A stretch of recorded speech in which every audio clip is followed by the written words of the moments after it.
All right, let's get right into it. Imagine this. You're walking deep inside some ancient, quiet forest.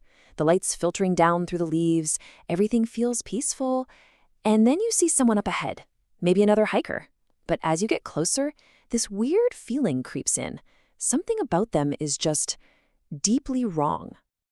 So there you are, face to face with what looks like an old woodsman. But every instinct in your body is just screaming at you. This is not a normal person. But why?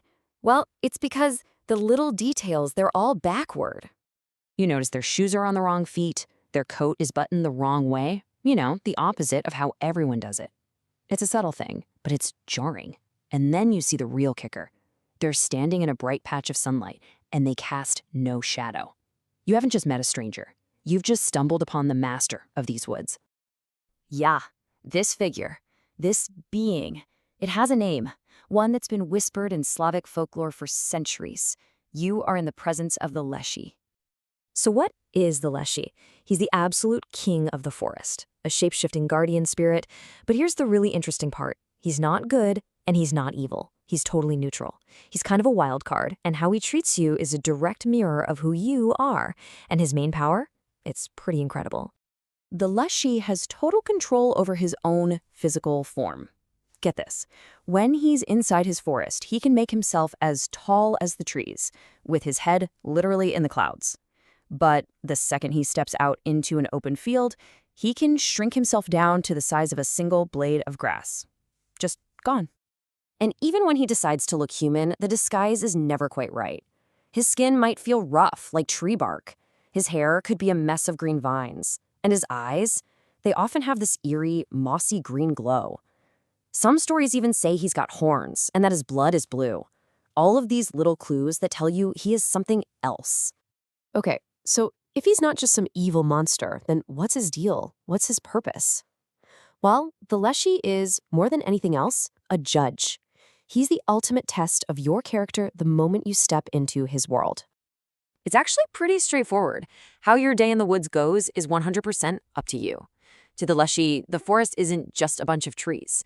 It's a living thing, and he's its spirit. So how you treat his home is exactly how he's going to treat you. You basically get the Leshy you deserve. If you're humble, if you show a little respect, maybe leave a small offering, he'll be your guide. He'll make sure you get through safely. But if you're arrogant, if you're greedy, or just plain destructive, oh, he will make you regret it. He will twist the paths, mess with your head, and have you walking in terrifying circles for days. And there's no better way to understand this than to look at a classic cautionary tale. The story of a woodcutter named Ivan who found out about the Leshy's rules the hard way. So this guy Ivan, he wasn't just doing his job, he stomped into the forest like he owned the place. He was singing obnoxious songs, scaring away the birds, chopping down way more wood than he needed. He was even breaking young trees for fun. I mean, he was basically asking for trouble. And oh boy, did trouble find him. The Leshy appeared, shot up to the size of a giant, and with a single, thunderous clap of his hands, just scrambled Ivan's brain. For the next 3 days, Ivan was trapped in a living nightmare. Every single path he took just led him right back to where he started. And the worst part? He kept hearing voices, his wife, even his own voice, calling to him, luring him deeper and deeper into dangerous swamps. After 3 days of pure terror, when Ivan was completely broken, the Leshy finally appeared to him and laid out the law. This quote, it's the whole point of the Leshy's existence. Respect gets you a guide, greed gets you lost forever. So what's the takeaway here? Folklore is so cool because it's not just spooky stories. It's basically a survival guide. And there are very clear rules for how to deal with a spirit like the Leshy. So, rule number 1, and it's super easy. Show a little respect right from the start. Just leave a small gift on a tree stump, a piece of bread, a little salt, some tobacco. It's a simple way of saying, hey, I know I'm a guest in your house. It's a small gesture that can make all the difference. But what if it's too late? What if you messed up and you're already caught in his illusion, just wandering around in circles? Is there a way to break the spell? All right, get ready for this, because the solution is just as bizarre as the Leshy himself. You have to fight weird with weird. The trick is to take off all your clothes, put them back on inside out, and then put your shoes on the wrong feet. By literally mirroring his own wrongness, you confuse his magic.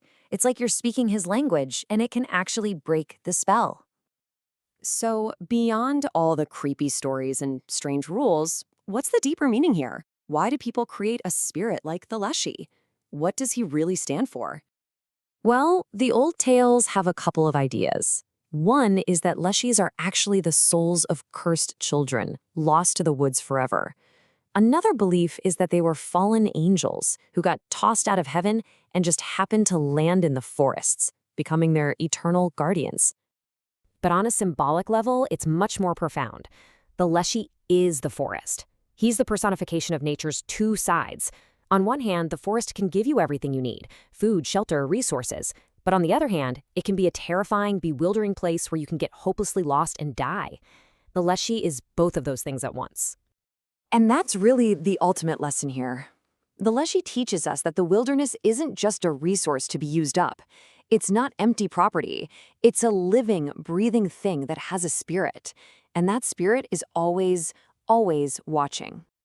So in the end, the Leshy isn't just some monster from an old bedtime story. He's the wild's unwritten law. And that leaves us with one last, pretty powerful question to ask ourselves. If you were to walk into his forest today, what would the Leshy see in you? Would he see a respectful guest to be guided safely home? Or would he see a trespasser who needs to be taught a lesson?